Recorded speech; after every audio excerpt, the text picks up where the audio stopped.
A gente tá no momento que todos os estúdios estão secando até a última gota das franquias que eles têm os direitos. Todos os desenhos 2D da Disney que fizeram parte da formação de muita gente estão virando versões em live action que absolutamente ninguém pediu. O Harrison Ford mal consegue se mexer e esses dias estava aí filmando Indiana Jones 5. E por favor, não me peçam pra falar sobre Star Wars. No.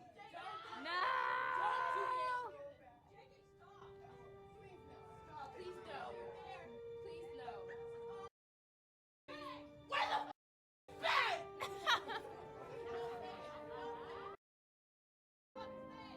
Ray Skywalker.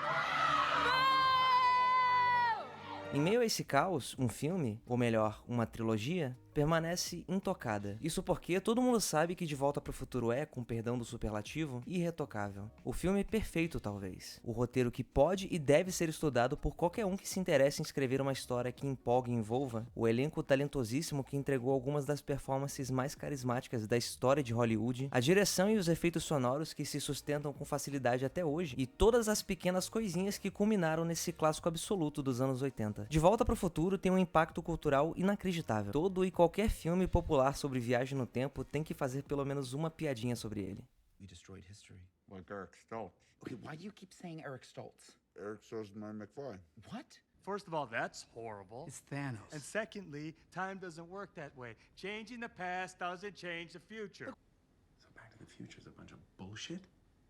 O nome do protagonista também gerou uma das bandas mais queridas dos anos 2000 na McFly. A minha primeira tatuagem colorida foi o capacitor de fluxo, e eu já devo ter tido umas 5 camisetas diferentes desse filme. Esse projeto tem uma história interessantíssima com a qual todos nós podemos tirar um pouco, sobre acreditar no potencial de uma história que você sabe que vale a pena ser contada. E para isso, vamos por partes.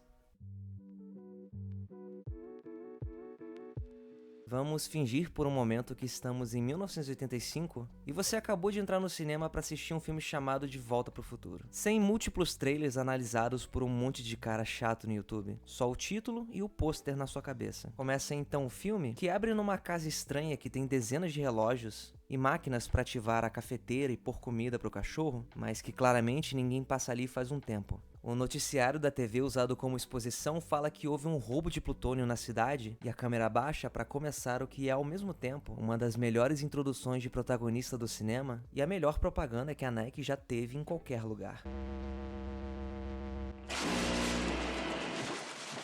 E o Doc, do outro lado da linha, fala para ele encontrá-lo no shopping depois da meia-noite e levar uma câmera. Ele também descobre que por um experimento científico todos os relógios ali estão atrasados e que por consequência ele também está atrasado para a escola. Porque é claro, num filme sobre viagem no tempo, o protagonista tem que estar atrasado. Depois de mais uma das incontáveis cenas icônicas desse filme, onde o Marty McFly pega carona segurando nos carros andando de skate, ele chega na escola, dá uns beijinhos na namorada dele e toma um esporro do diretor que diz que ele é igual ao que o pai dele era, um preguiçoso. No McFly ever amounted to anything in the history of Hill Valley.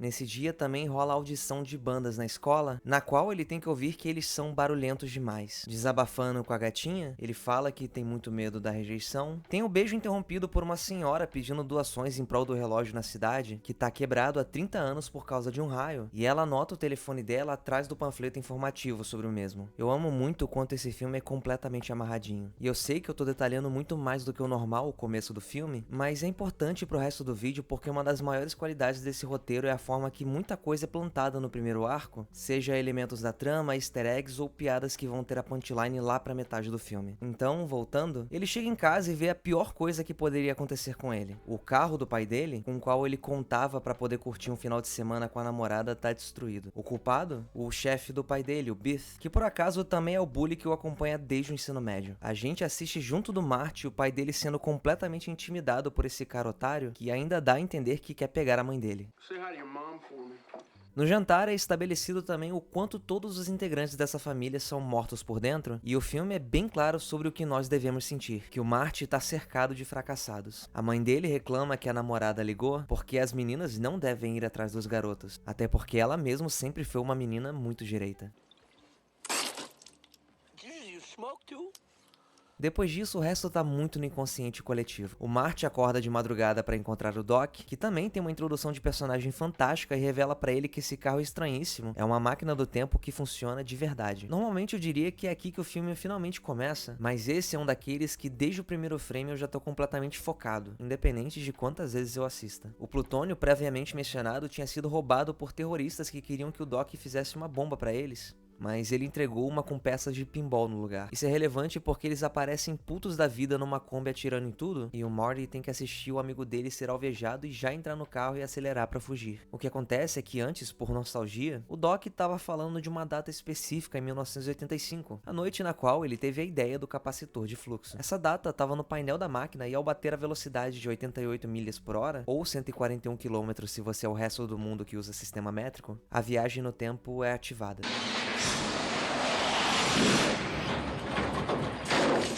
A partir daí, no passado, se desenrolam todas as tramas do filme, porque o Marty precisa encontrar o Doc no passado, mas no caminho esbarra tanto no pai dele, que já sofria bullying do mesmo bife, e com a mãe dele. O twist aqui é que ao salvar o pai dele de ser atropelado, ele desfaz o momento em que os pais se conheceram, ou seja, ele cria um paradoxo e tá destinado a desaparecer se não juntar eles novamente. Pior ainda, já que é ele que é atropelado, é por ele que a mãe se interessa. Então, além de conseguir arrumar uma forma de carregar o capacitor de fluxo, que é o que permite a viagem no tempo de existir, ele precisa juntar os pais dele de alguma forma. E depois disso, ou você já assistiu o filme e sabe muito bem o que acontece, ou deveria ir conferir por você mesmo depois do vídeo acabar. Eu nem vou falar aqui dos outros dois filmes, que mereciam um vídeo separado por si só, mas tem todos eles no Prime Video, o streaming da Amazon. E se você não é assinante e decidiu experimentar, por favor, usa o meu link bit.ly/primepeters, que tá na tela e vai estar na descrição também. É até um pouco difícil apontar o dedo para coisas específicas nesse filme, porque é um daqueles casos que os planetas se alinham para gerar uma coisa especial, mas sendo esse o meu canal, vamos focar um pouco no roteiro. Eu ando lendo um livro recém-lançado do meu autor preferido de escrita criativa, o John Truby, que é o mesmo autor de Anatomy of Story, livro que já ilustrou mais de uma dezena de vídeos ao longo do meu canal. Esse em questão se chama Anatomy of Genres, e foca especificamente nos gêneros ficcionais mais importantes para quem se interessa em escrever, seja literatura, cinema ou qualquer coisa que envolva contar uma história. Um trecho me chamou a atenção e era sobre a epifania Star Wars do autor. No mesmo capítulo em que ele fala sobre como hoje em dia, o mercado de escrita criativa é liderado por escritores e roteiristas que misturam muito bem 3 ou 4 gêneros, ele pede para imaginarmos um mundo pré-Star Wars em 1977. O maior sucesso arrasta quarteirão anteriormente havia sido o Tubarão, no qual Spielberg executava um gênero, no caso o de terror, extremamente bem. Isso até uma nave gigantesca aparecer na tela na primeira cena de Uma Nova Esperança. Sim, eu estava vendo Star Wars pela primeira vez, ele prossegue. E enquanto isso acontecia, a coisa mais engraçada aconteceu. Eu estava simplesmente me deliciando. Em 95% das histórias eu podia prever o que ia acontecer 3 batidas à frente, mas não com Star Wars. Era uma batida atrás da outra e eu não fazia ideia do que ia acontecer. E é importante falar que batida, ou beats, nesse livro é usado para descrever o elemento / parte do roteiro. Então eu percebi o que o diretor e roteirista George Lucas estava fazendo sobre a superfície. Essa era obviamente uma fantasia no espaço, o que significava que havia elementos de sci-fi. Não só isso, eu amava o western, que já havia morrido naquela altura do campeonato. Agora eu tava vendo batidas de western no espaço, que loucura. E quem não ama a história do Rei Arthur, um dos maiores mitos? Também tinha um pouco disso. E os sabres de luz, então, claramente vinham de filmes de samurai, um subgênero de ação. Como resultado, a trama era densa. E ao invés de batidas de apenas um gênero, tivemos de fantasia, ficção científica, mito e ação um atrás do outro. E eu acho que vocês já pegaram a ideia, né? Uma qualidade excepcional do roteiro de Volta para o Futuro é o quão empolgante e fora da casinha ele foi, que até hoje dá um banho em muito blockbuster que tá indo pros cinemas. Isso porque, entre muitas inspirações, ele mistura ficção científica, comédia, aventura e, é claro, uma dose saudável de ação. Só que esse vídeo aqui não era sobre o quanto esse filme é perfeito, e sim sobre como ele é o resultado de muitas adversidades e limitações que aconteceram desde a concepção dos roteiristas até a tela dos cinemas.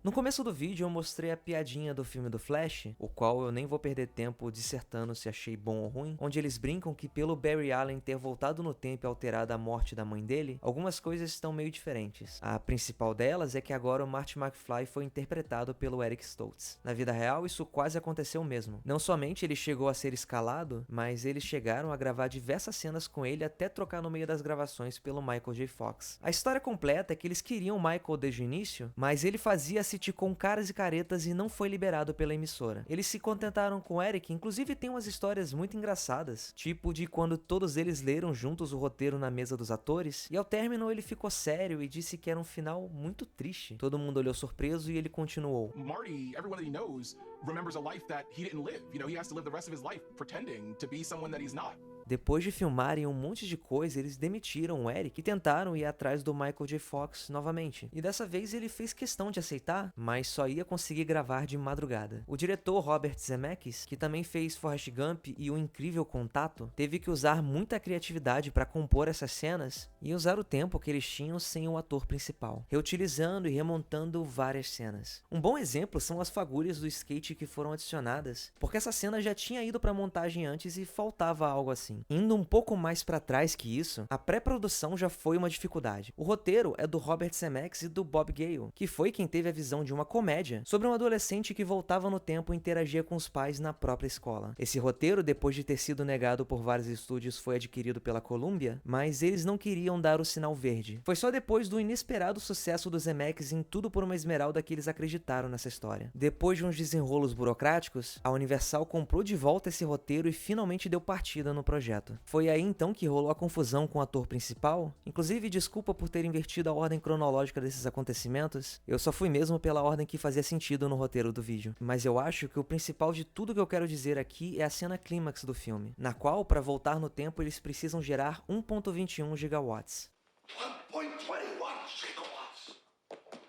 Originalmente, o Doc seria um ex-cientista do Projeto Manhattan e eles usariam uma bomba atômica para gerar essa energia. A questão é que somente essa cena custaria 6 milhões dos 18 milhões do orçamento, um terço do dinheiro inteiro numa cena só. Ao contornarem isso, criou-se a situação do relógio, que tomaria um raio da tempestade na mesma noite do baile encantado do fundo do mar, que é onde Morty precisa fazer os pais se apaixonarem pela primeira vez. A tensão dessa cena é absurda e caramba, não é óbvio que o relógio deveria estar simbolicamente interconectado com essa história? A própria máquina do tempo seria uma geladeira, mas percebendo o quão imprático isso seria, cria-se outro dos maiores ícones do cinema, o DeLorean. Uma decisão de roteiro e direção atrás da outra, influenciadas pelas imitações e adversidades que só tornaram o produto final muito melhor. Isso me inspira demais com os projetos mais pessoais que estão em produção. Pra quem não sabe, além de fazer conteúdo pro YouTube, eu sou escritor e já publiquei 2 livros, o Impessoal e o de Verde e Amarelo. O Impessoal, no caso, é uma narrativa em primeira pessoa que teve um feedback muito foda de quem já leu, principalmente no sentido de ser uma história muito envolvente e catártica. O fato de que eu já tenho um certo público por aqui no YouTube me deu a ideia uma vez de lançar um audiolivro. Por falta de vontade, isso não foi pra frente porque eu tava muito mal da cabeça na época. Mas com isso, a ideia foi evoluindo e virando outra coisa. Inspirada em algumas coisas que eu gosto de consumir, tipo um vídeo da Lindsay Ellis, no qual ela tá falando sobre tretas burocráticas de pessoas reais que escrevem fanfics eróticas. Ela convidou amigos e amigas pra fazer as vozes dessas pessoas, sempre que tinham falas diretas delas no texto. Isso me deu a ideia de que os meus personagens deviam ter vozes diferentes e marcantes nos ouvidos das pessoas. E com o Nerdcast RPG, que sim, eu ouço faz alguns anos, me veio a ideia de que eu posso muito bem sonorizar e colocar uns efeitos sonoros para ambientar quem estiver ouvindo. E nesse momento eu já tô em fase de pré-produção, juntando uma grana para um gravador de áudio profissional e buscando as vozes para interpretar esses personagens. Tudo para entregar o melhor audiodrama que só vai existir desse jeito, porque antes eu não consegui produzir ele de outra forma. E eu não sei vocês, mas eu acho isso muito da hora. Inclusive, voltando para De Volta pro Futuro, é evidente que a criatividade pode se beneficiar demais de limitações. Mais que isso, esse é um filme que só nasceu porque pessoas acreditavam nele e insistiram até ele nascer. Nas palavras dos próprios roteiristas, essa é uma história sobre o valor do tempo e controlar o próprio destino. Mais do que isso, é um filme que vai perdurar para sempre. Muito mais do que todos nós. E como hoje eu não tô bem no clima de terminar esse vídeo com um parágrafo espertinho, vamos direto pros créditos.